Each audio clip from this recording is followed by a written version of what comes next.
Hi, everybody. Welcome back to You Should Know This. I'm about to put my 2 cents in on the recent results of Tommy Massie losing to Galrine. And I'm going to show that, yeah, Trump was involved, but Trump was just a symptom. He was not the cause. He's the cure for what's been ailing the Rhino Party for a long time. I'm going to show you again and again and again how the Rhino Party has said they could play the game, but they can't play the game. They're not doing any good at it. And I'm going to give you some examples throughout history. Most of you remember this. If you don't remember this, you're still too young because it goes back to the ancient times of 2008 and even all the way back to 2000. So let's take a look at what's been going on here in the real world outside of the Washington bubble. So maybe the rhinos that are up for re-election in November can get their head out of their butt and do what they promised they would do. Yeah, I mean, old Trump ran on promises made, promises kept, and that hurt a lot of feel-bads. Little titty babies can't keep their promises. So remember the 2008 sweeping bailout. The the banks, the idiots running the banks, said they needed money, and Congress gave them $1 Brazilian. Ford, GM, Chrysler all got a buttload of money to bail out their stupidity, which is really what it was. Yeah, it was government involved and it was stupidity. But before Occupy Wall Street, the Tea Party showed up and went hog wild in 2009, 2 years before Occupy Wall Street. Tea Party showed up before Obama got big. The Tea Party showed up because of the bailout. They were sick of the rhinos playing games. Well, what do you mean there, Luke? What do you mean? Oh, we couldn't stop the Obamacare from getting passed. You gotta put Republicans in charge and vote for Republicans so we can stop the Democrats from ruining America. And then he takes his oath to defend the Constitution and said, "Well, I'm only one half of 1/3 of government. We gotta have better elections and more Republicans in office so we can fight the Democrats. We'll really fight if we get more Republicans in office." And then we got Senate Majority Leader Mitch McConnell. Oh, we can't. We let me do a feeble old cripple for this one because I don't know. Oh, we can't pass it. Get rid of Obamacare. It's got his name on it. We're just gonna let it ride. You gotta give us something else. And we put Trump in office, and well, we're not gonna bother with it. And then going back to time immemorial, John McCain says VA scandal is unacceptable. Expects it to get a lot bigger. You stop short of calling for the resignation of the veteran secretary who will answer questions from the House and Senate. Oh my God! Oh no! Questions by the House and Senate. Oh, I'm sure he's shaking in his $4,000 loafers. John McCain said Friday is unacceptable that 40 patients may have died waiting for appointments at a Veterans Administration hospital in Phoenix. And additional evidence of neglect will be uncovered. A little bit of context, they had two waiting lists in Phoenix at the Phoenix VA. People that were curable, they had a bad knee or a hernia or something like that. They got put on the regular waiting list that was tracked. The people who had incurable cancer and things like they were pushed over to another waiting list. And so the VA had really good results on paper. Oh, look at all these patients we have cured so quickly. And they all got bonuses. Well, it came out they had two waiting lists and a lot of patients had died and things like that. And a lot of VAs showed up with scandals. And, John McCain, it is unacceptable at the Phoenix VA. John McCain, mad about the Phoenix VA. John McCain, Rhino from Arizona. He was a veteran. Should have been using VA benefits, but he's got really good benefits because he was a senator. Yeah, from Arizona. Senator from Arizona. Why does that sound familiar? Because Phoenix is the capital. His main VA in his state was neglecting the patients, and he did nothing. He might have held a hearing. He might have yelled at somebody and bloviated. Nothing happened. It was all talk and no action from a rhino. That's important. All talk and no action from a rhino.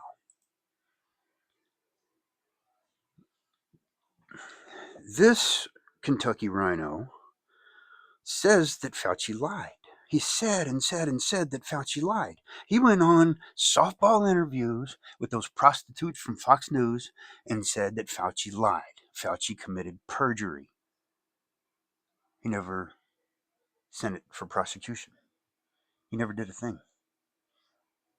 Fauci will not see a minute of jail time. Did you know that? See, the United States of America has a statute of limitations, and it lasts for 5 years after the offense. That was 2020 when we knew Fauci was lying. That was 6 years ago. Oh, but look, what about the RICO? What about that? That is 4 years after discovery of harm. The window's passed. Fauci will never see handcuffs. Because that rhino right there from Kentucky, you've heard of Kentucky? There's a place called Ky4. Yeah, that rhino from Kentucky did nothing except give softball interviews. He talked. He did not act. He did not refer for prosecution. He talked. He did not do his job. He talked. Oh, a big overblown budget?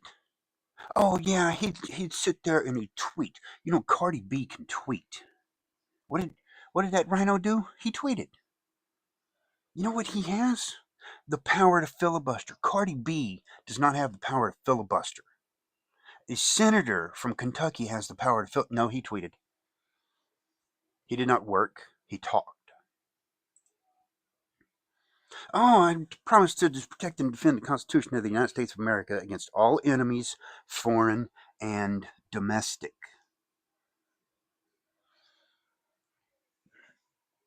That prostitute on the left, Jim Jordan, ignored the abuses by the prostitute on the right, Peter Strzok. He had him dead to rights on a silver platter, red handed, violating the Fourth Amendment rights of American citizens.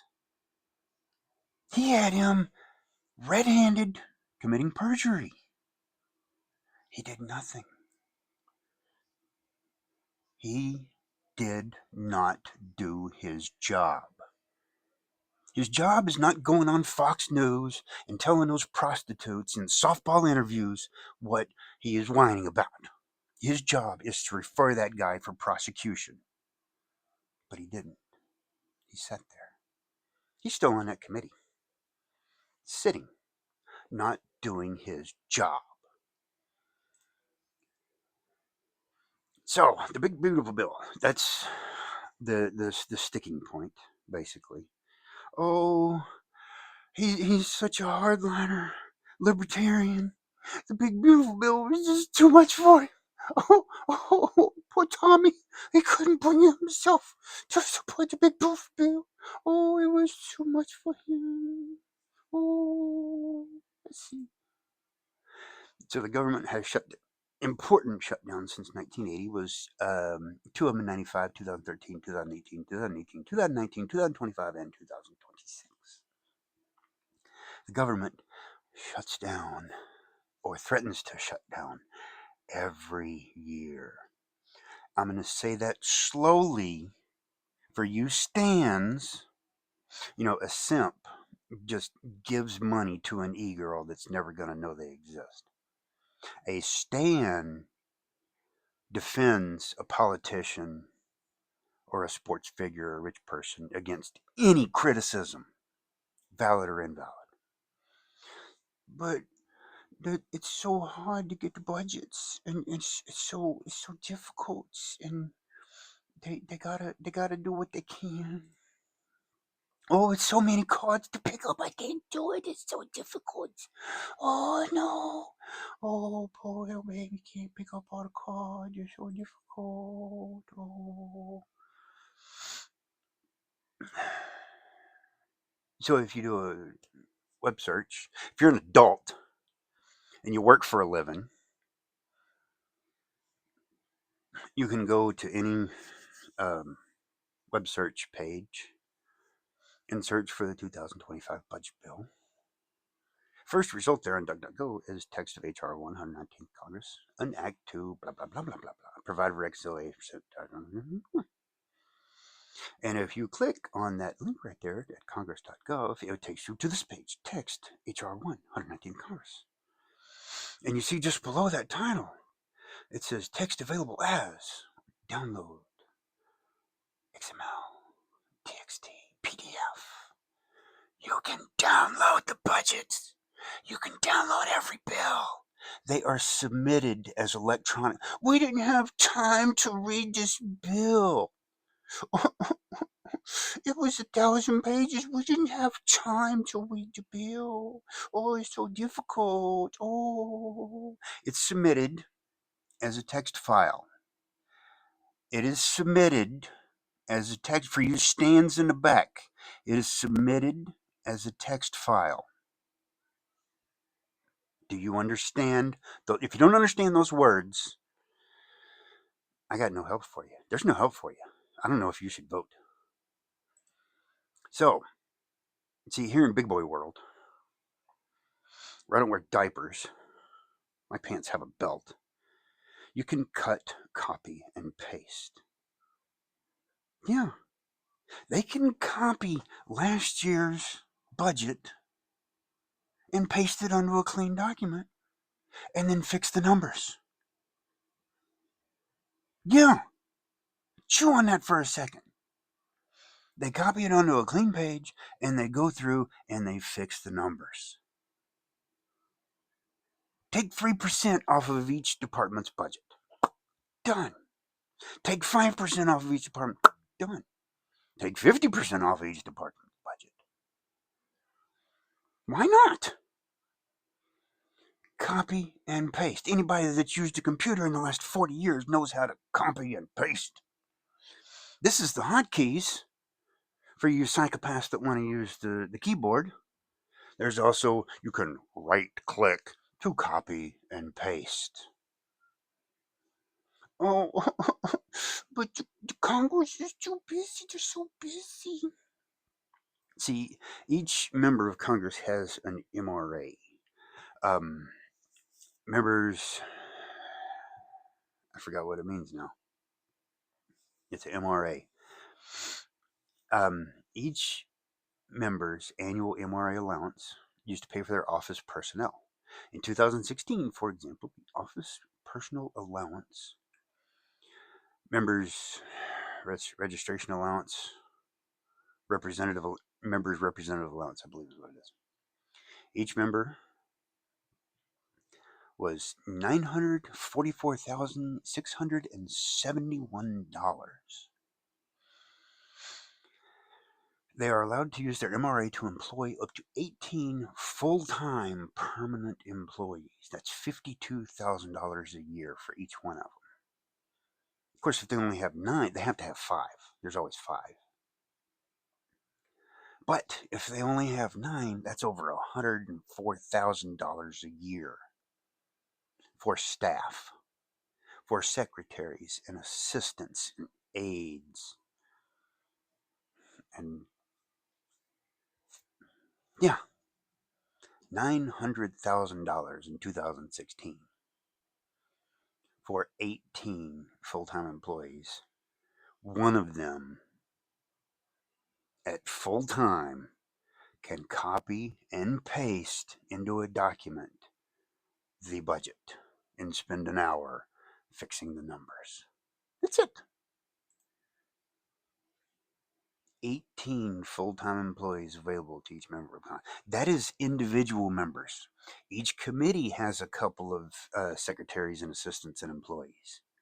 And the leadership roles also have them.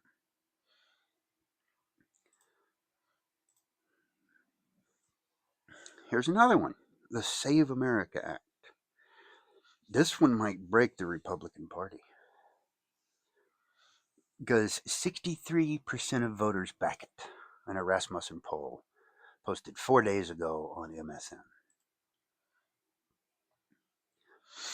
So some folks said it's unlikely that non-citizens register to vote. Among Republicans, 73% said it was somewhat likely. 52% of independents said illegals might have registered to vote. And 34% of Democrats said they might have registered to vote. Despite these partisan divides, large majorities across political affiliations agree that voting should be limited to citizens. Rasmussen found that 92% of Republicans, the people that vote in the primary, 76% of Democrats, and 84% of voters unaffiliated with either major party said that only U.S. citizens should be allowed to vote in U.S. elections. 64%, 84% of Republicans supported the SAVE Act. 64% of independents, the swing voters that swing elections in November.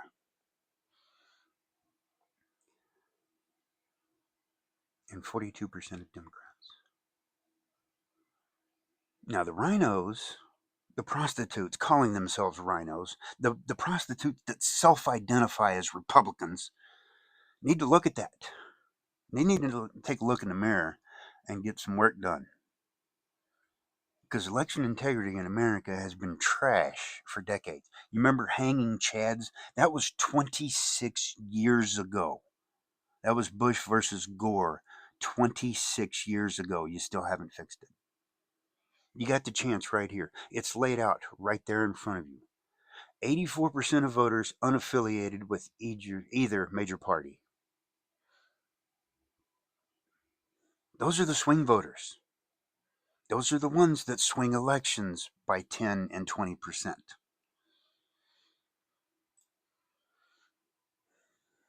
But leadership, but the leaderships, but we can't get it done because the leaderships.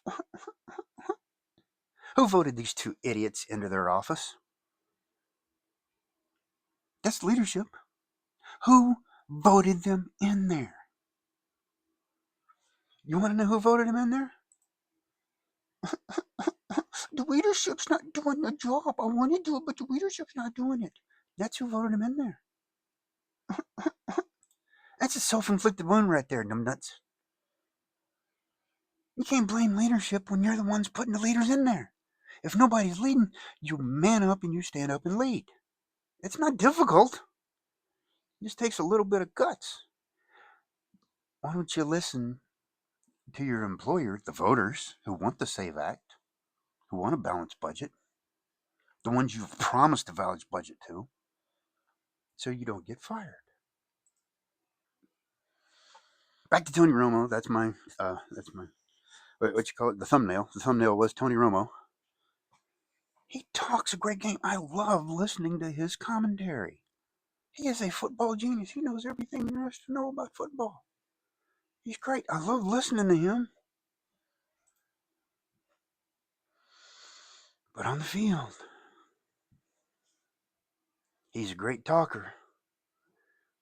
Yeah, he was screwed over by the coaches and leadership, but he did not vote that coach into place. He did not vote that leadership into place. Yeah, Tony Romo was screwed by the leadership. He's a great talker, not that great on the field. That's how you get replaced in the primaries, by not doing what you said you were going to do. Like, share, and subscribe, and you have a nice weekend.